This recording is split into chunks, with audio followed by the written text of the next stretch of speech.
we move on to discuss the Philadelphia Eagles and whether or not they are the best team in the NFC.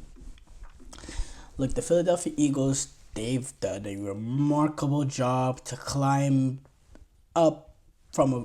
I thought they were in a pretty dark place as a franchise after that. Not the Buccaneers wildcard game. I'm talking about that Buccaneers game this season. It was their fourth game of the year. They fell to 2-2, and in that game, they were completely dominated by that Buccaneers team.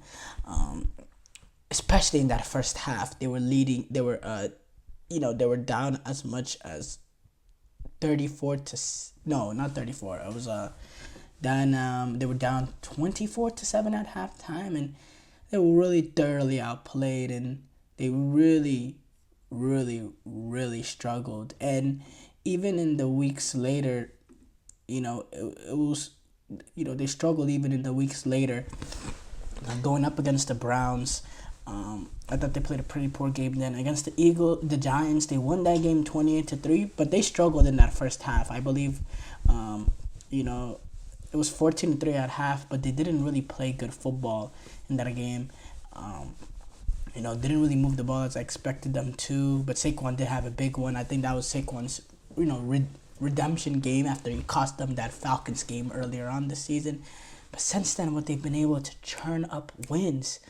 It was that for me that the breakthrough for them was that Cincinnati Bengals game where they went into Cincinnati and they thoroughly dominated the Bengals, and it was an offensive masterclass. It was a great balanced offense. Jalen Hurts was able to go 16 of 20 for 236 yards. Saquon had 22 carries for 22 carries and 180 yards, and it was very good complementary football. They were able to pick off Joe Burrow, turn that into points, and the offense complemented the defense. And it was great. And then they've been able to turn it on since then. They beat the Jaguars despite Nick Sirianni doing everything he can to give the Jaguars the win. They destroyed the Cowboys. They beat the Commanders. Commanders were flying high at that point. They beat the Rams. And then now their biggest win of the season, going into Baltimore and beating the Ravens to improve to 10-2. They are, looking a really good outfit because even last season, offensively, they weren't a bad offensive football team. It was that defense that was atrocious, especially down the stretch. And it seemed like anytime that defense needed to make a play, they didn't. This time around, the defense is making that plays. Jalen Carter has turned it up a notch. That secondary looks like a completely different unit from last year. And then that linebacking core, I don't know if it was the personnel that got better, but it seems like they're just way better. Number one, it starts off from the defensive end. The defensive ends, especially in the run game, they're getting a lot more penetration than they got last season. And it's allowing the linebackers to play up the gaps. It's giving them a little bit more freedom to play up the gaps because of the penetration that the defensive linemen are able to get. Not just talking about the pass rush. I'm talking about in a rushing defense. That defensive line is dominating that line of scrimmage. In the secondary, Reed Blankenship.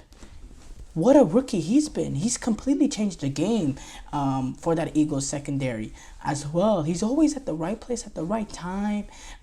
He has a knack for getting on the football. He's good coming up and making plays in the run game as well. It's a different defense under Vic Fangio. And then offensively, they're finding that right balance of not forcing. There was a lot of moments last season, especially late on. And a lot of it has to do with the fact that they're just because of how awful their defense is, they're getting down in games. They turned into a drop back passing team, and that's not what Jalen Hurts does the best. He's best in a balanced offense where he can use his RPOs, where everything is balanced, and guys can get schemed open. All that takes the emphasis off Jalen Hurts, and Jalen Hurts can also use his legs as an impact in the RPO game and all that, and his physicality as a runner. That's his game. And because of Saquon Barkley and how they're able to dominate the line of scrimmage as an offensive line, they're able to be more balanced, which allows Jalen Hurts to get back to playing in his MVP caliber ways that he was showing us in the year that they reached the Super Bowl.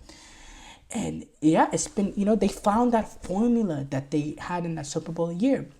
Now, I want to slow down the roll on are they the best team in the NFC? Well, no. No, they're not. The Philadelphia Eagles, they've been a lot more balanced and all that. Don't get me wrong. But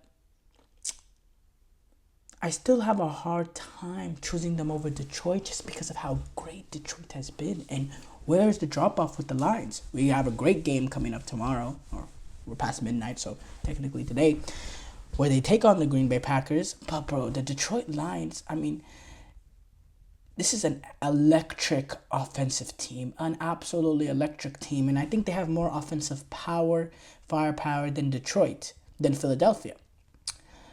And then defensively, I don't think Detroit is a great defense. I think they're a solid defense.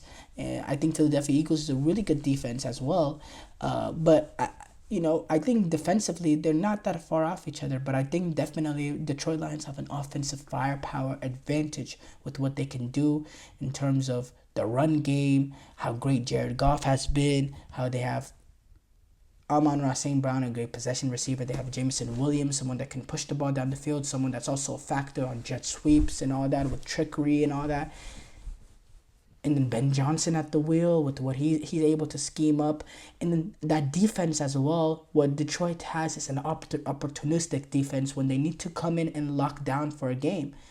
They can hold down the Packers to 14 points. They can hold Indianapolis to 6 points. They can hold Jacksonville to 6. Well, that game was a blowout. Let's forget about that. They can hold the Texans to 23 points despite Jared Goff giving the Texans 5 extra possessions. They're able to make those opportunistic stops and get certain turnovers that can change a game. You saw Detroit. They have that ability to them. I just think Philadelphia, I'm a little queasy. Yeah, they're 10-2, but not the biggest. Look, I'm not that impressed with the win against the Ravens. I think the Ravens are a team that can be got. We saw Pittsburgh, in Jacksonville. Jacksonville had a chance to win that game at the end because of all of Nick Sirianni buffoonery. We know what Cincinnati is. The Dallas Cowboys, forget about that. Commanders, they look a little iffy. They lost to the Cowboys the week after the Rams. The Rams was a decent win going away, but I don't know. I just feel like the Eagles are lacking that little bit to be able to get past a team like Detroit. I do. I think they are the second best team in the NFC, but there are Minnesota's. No, Minnesota is far from them. I do think Green Bay has an opportunity to challenge Philadelphia for that second spot, though. I think Green Bay is building something now. Recently, with the run that they've been going on, and now they're starting to, Jordan Love is starting to protect the football, and they're starting to dominate games. The last 2 wins have been dominant victories over the Miami Dolphins and the San Francisco 49ers. I talk about the Bears and that Hail Mary lost. The loss that they suffer on a Hail Mary completely changing their season. I think that blocked field goal that the Packers had, to win that game against Chicago in 17th, I think that's something that can change the season for Green Bay. I think, negative plays like that can change your season, but positive plays could also have the same effect the other way. And I think we might be seeing some dividends of that with the Packers right now. But yeah, are they the best team in the NFC? Nah, I'll still give it to Detroit. And as far as the NFL, a lot of people are, talking about the Kansas City Chiefs and saying they've fallen off and all that, but they still have the best record in the league. And until I see someone knock them down in the playoffs, they're the best team in the NFL. They'll stay number one in my power rankings as long as they have the best record in the league. The audacity some people have to say, oh, Philadelphia, the Chiefs have fall off. Well, did you see how they looked throughout the regular season last season, and they ended up winning the Super Bowl? This time around, they're 11-1. Like, what else do you want from Kansas City? Yeah, they don't look dominant in games, but who cares? They built that winning pedigree and winning mentality. And it's going to be a very, very difficult task for a team to knock them out in the playoffs because they have this ability to win close games no matter what. That is a skill. And yeah, I send my good luck to the Buffalo Bills, and the Baltimore Ravens,